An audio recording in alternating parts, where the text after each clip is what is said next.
here in Chico, California, working on a campaign to tax the super rich. And we have here with us Eileen Robinson. Eileen Robinson is a school board member who has firsthand information regarding the educational cuts here in her district. Welcome, Eileen. Thank you, Louisa. You're welcome. I really appreciate you being here, and it's an honor to be speaking to you and to getting to know all the stuff that you've done here in your district. Thank you. It's it's important to us for the sake of our students and their education. They are our future, and our responsibility as adults is to make sure that we're doing the best we can to make sure their education is top-notch and they're able to use their skills and ability to become productive members of our society. As Louisa mentioned, I am a school board member, just having been elected in November, but I have 30 years of experience as an employee and volunteer with the school district. And as a part of my involvement as a volunteer and employee in the district, I have worked to get appropriate support for schools so that we're able to give our youth what they deserve, what we got as individuals growing up in a number of generations ago, and so that our students are able to, like I said, become productive members of society. And one of the things that bothers me is that currently I don't see that kind of commitment and support coming from the people that we have elected to represent us both at the federal level and the state level. For example, one of our representatives at the federal level is Wally Herger, and in his representing us, one of the things that he committed to in 2004 was to work to increase the percentage of financial support for special education. Currently, it is a federally mandated program that our students with special needs are educated appropriately, and yet the federal government does not provide the kind of financial support that it takes to educate our students. We're at about 14% of what it takes to educate our special ed students coming from the federal government. Mr. Herger had committed to raising that percentage to 19 to 20% so that the encroachment on school district budgets wasn't as significant as what it is. Because of his lack of support and opportunities that he's gotten to vote to increase that funding, this school district has to take money out of the general fund in order to provide an appropriate education for our special education students, to the tune of last year we have about a $100 million budget in this district, and the encroachment out of the general fund was $7 million for special ed alone. Because of this, cuts were necessary in our other programs, electives, music, art, custodial personnel. Because of the downturn in the economy and the state of California underfunding their Prop 98 commitment to the level that they are supposed to fund schools because of the state's budget deficit, we lost our funding for the 20-to-1 class size, so the class size reduction was eliminated. And because of that, the teachers had to increase class sizes up to 32-to-1. At the secondary level, it's gotten even higher than that. we're staffed to the contract maximum now.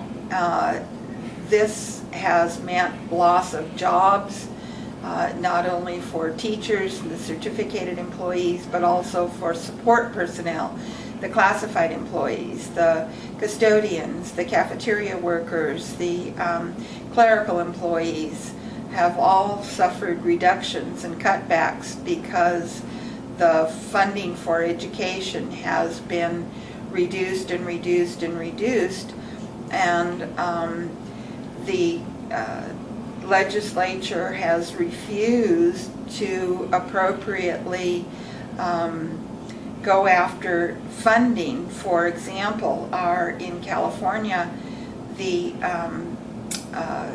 oil industry does not pay the same kind of subsidy or tax for what they take out of California's mineral rights program, and because of that we don't have the kind of resources that it takes to support education at the federal level because of Mr. Herger's stand to not support the contribution to special education and other federally mandated programs that are not funded.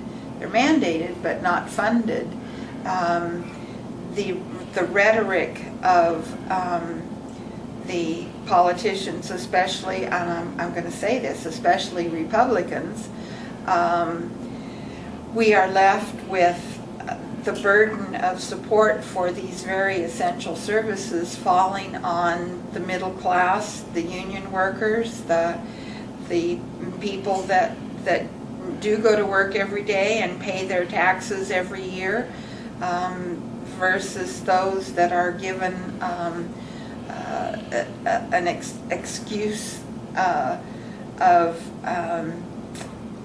not having to pay the same tax rate at the federal or state level because of the myth that by leaving the money with the corporations, they're going to create the jobs. Well, if that were truly true, rather than creating their profits over the 8 years that the Bush tax cuts and other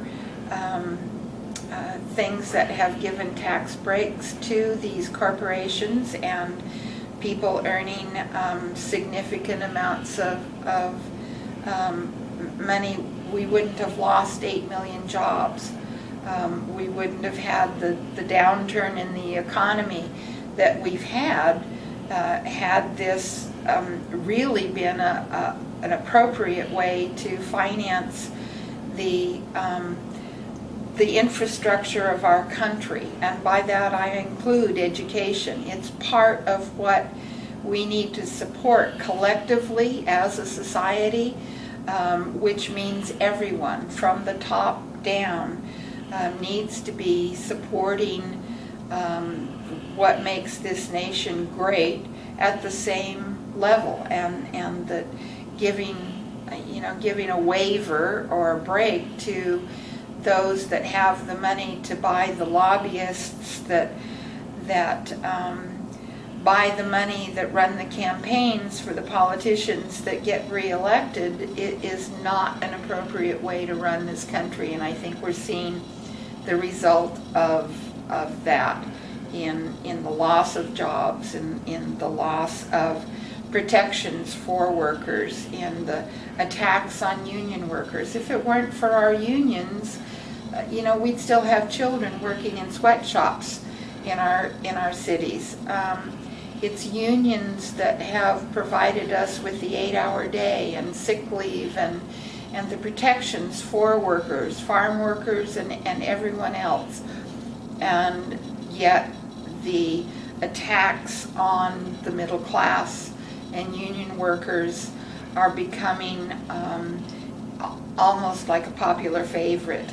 Take a look at what's happened in some of our states where the loss of collective bargaining rights and things for our people that show up to work every day it's criminal, in my opinion. If it weren't for those unions and the protections that they have provided over the course of our country turning into an industrial nation, where would we be? We wouldn't have a middle class.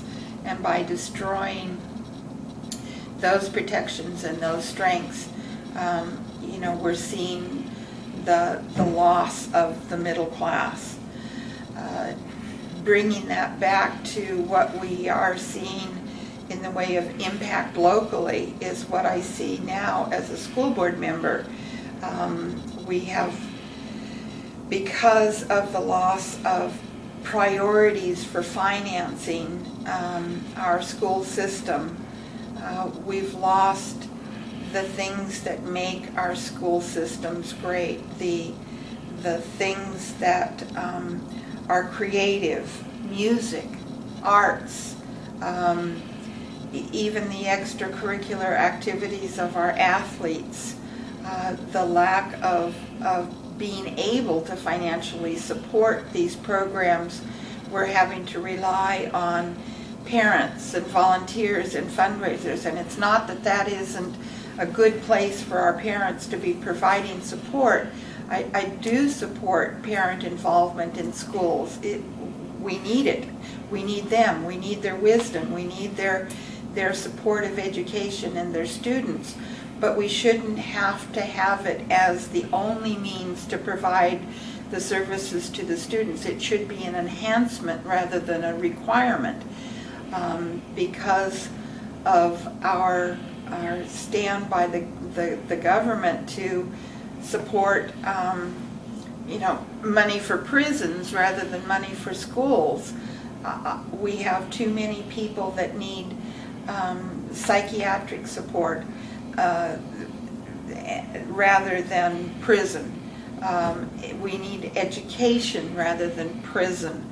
Our students want to succeed, and they will put the work in if the adults in the world will put the priorities for education as what we need to do to provide them with the skills to be productive members of society. And until we get those priorities straight and put enough pressure on our elected officials to have them provide us what we the people, the little guy, those of us living in the real world, deserve to have our legislators listening to us, and right now they're not. And I think that as citizens we have some responsibility for that not happening, because we don't get vocal enough, and it's time to get vocal. It's time to say, the priorities are wrong, let's get them right. Our kids and our society come first, and not corporations. Eileen, we want to thank you very much for all your knowledge, and most of all for your commitment to this community, especially for your district. Thank We you. appreciate it. Thank you very much.